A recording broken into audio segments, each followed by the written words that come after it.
G'day gang. I was sitting down at the computer this morning editing a little bit of footage, and I came across a clip that I cut on my last dog trapping run up north, and it was in answer to a question from one of our viewers that said, could you explain what sort of kit, what PPE, what protective gear you use when you're out in the bush? So I sat down and cut a little clip, and lo and behold, through in the mail came a gift to me from a great mate of mine, a guy that I've spent a fair bit of time with in the bush, and Dwan Specia. He's a crack hunter, he's a brilliant chiropractor, and also a terrific martial artist. All-round top guy. And he saw that my belt had disintegrated, had literally given up the ghost after many years of hard work. So he sent me through a new hobble belt. Look at this. Now this is a beautiful belt, double stitched, reinforced inside. Okay, all the way through. It's got your webbing in the back of it, your standard hobble belt rings. And this is made by Thiro Brothers. I believe they're in Longreach. That's a beautiful job. And that will be worn with pride. And I'm sure it will be of great help and assistance and service to me for many years. There's been a lot of people ask me about the equipment I use while I'm out there, and I've tried to, show some things about the rifles I use, and you see the old Suzuki and whatever, but they say, what do you actually carry with you? What PPE, what personal protective gear and that do you use? And well, for what I do, I start off with a Cobra. I've worn an Cobra now most of my life. The Aussie hat. They're not, I don't think they're the same quality as what they were when I was a kid, but they still do a great job. Some people find them hot, some people find them heavy, but they're tough, and yeah, it keeps my ears from burning off anyway. One of the main pieces of protective gear that I use are the jeans, and people laugh when they see me out of jeans because I've got these white legs, terrible white legs. But with the work I do, there's some people come out with us and they'll wear a pair of shorts, and they've only got to tangle up in their first sort of borum bush or in their split jack vine, slices them open and they get infected, or lantana, or wait a while, or they hit stinging nettle, or they hit gimpy, or mulberry leaf stinger, any of those sort of things, or they get a snake whip up around their legs. It doesn't take long for people to start to thanks, Brandon. Oh, Brandon, me boy, get. Brandon, come here, you lunatic. It doesn't take long for people. Come over here.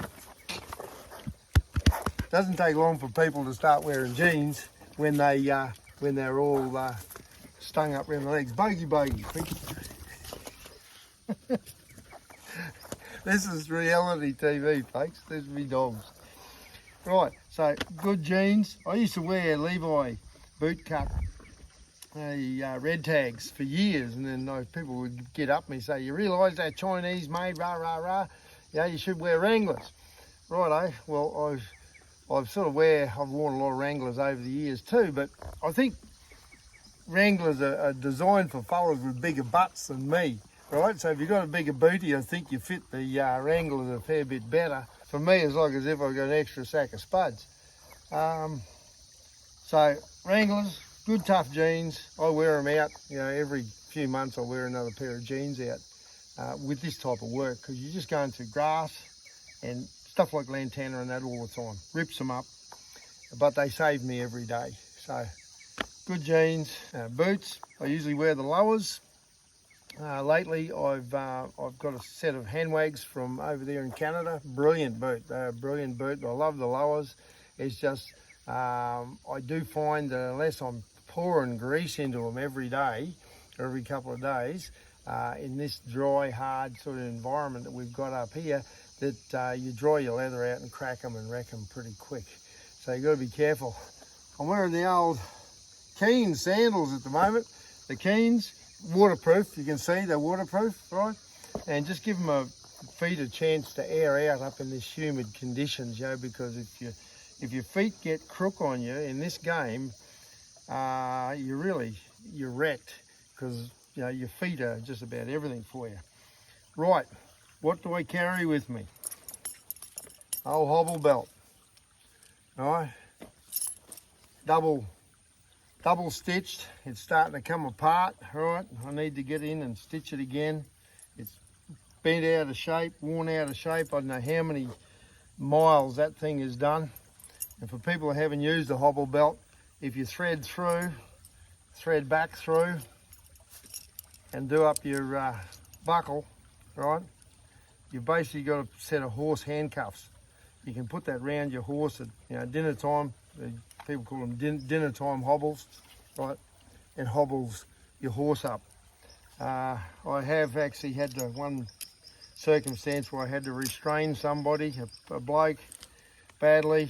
You can restrain somebody around here in behind their shoulders if you have to, face down, and that works. That's another story. Anyway, I broke the end of it over in British Columbia. I broke about that much off my belt. Kurt and I were fixing a baler, and we're trying to hold a roller up so we get in position, and we strapped it up with our hobble belts, as you do. Anyway, we put a bit too much pressure on. I broke the end off my hobble belt, but luckily I'm a skinny old coot, and I only need 2 holes on it anyway. So that's the buckle. That's the belt, the hobble belt. One of the best weapons you've ever seen of self-defense if you know what you're doing as well. Old hobble belt. On my hobble belt, okay, on one side I've just got the Havalon, okay, the Havalon knife with the spare blades. And so if I working with the dingoes, if I'm collecting urine off the dingo, I can hang them up and I just literally cut them open, expose the bladder, nick the bladder with the blade, collect the urine. Very quick, very simple. That's what that's there for. During the stag season, during hunting season on the red deer and chital or rusa, whatever, fallow, I use a Havalon with a scalpel to do the capes, to do the around the eyes, lips, nose, to do a fine job on that cape, getting it ready for the taxidermist. So that's always good to have an extra sharp knife there with spare scalpel blades. Right, on the other side, all the leather work of mine is getting worn out, but it's made by a good mate of mine, Gary Monteith, from over in Toowoomba. He does a magnificent job on leather. This one's just the Leatherman Super Tool, right, and it was given to me in 21, I think, by my family. What I like about it is I can quickly have a pair of pliers there, so when I'm setting traps, if I need to, I just reach in, pull out, and I've got a set of pliers to tighten up a shackle or extract something or whatever you need a set of pliers for. Brilliant, the Leatherman Super Tool. Always have that on my belt. The big pouch people see, again, Gary Monteith. It's worn out of shape a little bit, but this carries my mobile phone. So what I'm filming on now, my mobile phone, it goes in here. Now years ago, you'd have a 6-shooter and you could get your 6-shooter out. All I can do now is so I can text you, right? All jokes aside, this is one of our best weapons that we have available to us these days, because if something is going down, if there's something bad going down, you pull your phone out, hit record, and you've got evidence that might keep you out of jail, or it might put somebody else in jail if you need to, right? This is basically a lie detector holder. So the camera, my phone, everything in there, on my belt, nearly every day of my life. Righto, I've got a couple of knives. One's sitting back at home that I'm not using at the moment. It's my main skinning knife, and it's a hen and rooster from Toledo in Spain. Beautiful, beautiful knife. I haven't got it with me today. I'll do a little drop shot of it there. It's the sort of knife that I can hold in my fingers, and I can actually do trimming on a cape if I need to. Beautiful skinning knife. The one I've got there has literally helped me skin thousands of chital deer now and red deer. Yeah, the hen and rooster knife, beautiful little knife, is my favourite go-to knife. This one here is also one of my favourite knives, right? This one is the main one I use if I'm out where I think I might get a pig, because it's my main sticking knife. Right, it's a longer bladed knife. This one here, I'll give you some close-up shots of it there in a minute. But thank you, Mozzie. Yeah, have a good cough. The design of this knife, right? This was a design that was drawn out, first made by Tiger Poynton from Kilcoy. Now, Tiger was a great old character. He was a great bushman, timberman, cattleman, deer hunter, you name it. He's a legend as I was growing up. Tiger Poynton was just one of those characters. Now, this was one of his favourite styles of knife, okay? It's got a longer drop point. That's probably, what, 7 centimetres probably.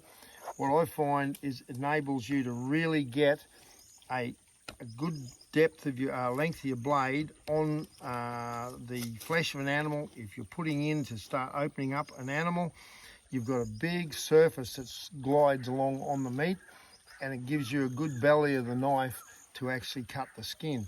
This one does need a good sharpen at the moment, but it's done so much work. I took the tip off, the very tip. I think it was pithing a red stag behind the head quickly one day during last year, and I haven't got around to getting that sharpened right back properly. I'm going to get a really good sharpening system myself one of these days. Now, this is, I said, probably my favourite knife. It was made for me by a mate that was, we went out pigging, went out on a pig shooting trip and then on chital deer. And this guy was one of those fellas that when you met him, you realise that you're going to have a mate for life. You know, he is a fantastic guy. Darren Greenland. And Darren was up at the hut one day and he saw a knife like it. I think Tiger's son had it there. And he asked permission to draw it out, and he drew it out and he said, I'll make you one. And he went over to the firebox, Judy's firebox, where she was cooking with the camp ovens. And he grabbed a piece of timber, a piece of ironbark timber out of the cut firewood that was sitting there. And that's what he made the handle out of. He got the guys, I think it's Shikari, to do some engraving, and he's engraved a chital and a boar peg on one side, and the other side he put Wild Country Adventures and put my name on it. Beautiful knife. Anyway, he brought it up to me, and when he gave it to us, I instantly fell for it because it's got a big handle. I can fit my hand right around it. If I have to stab a pig, my hand's in there. It's not slipping up on the blade or anything like that.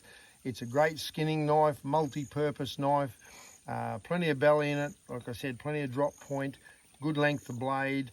It does anything and everything, this knife.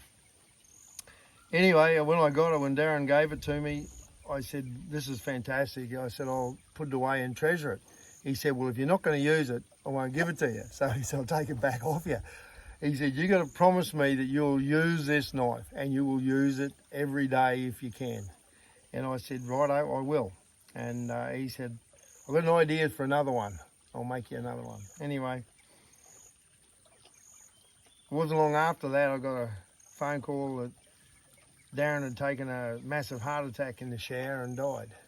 And so, yeah, I remember him every time I use that knife. Okay, it's one of my favourites.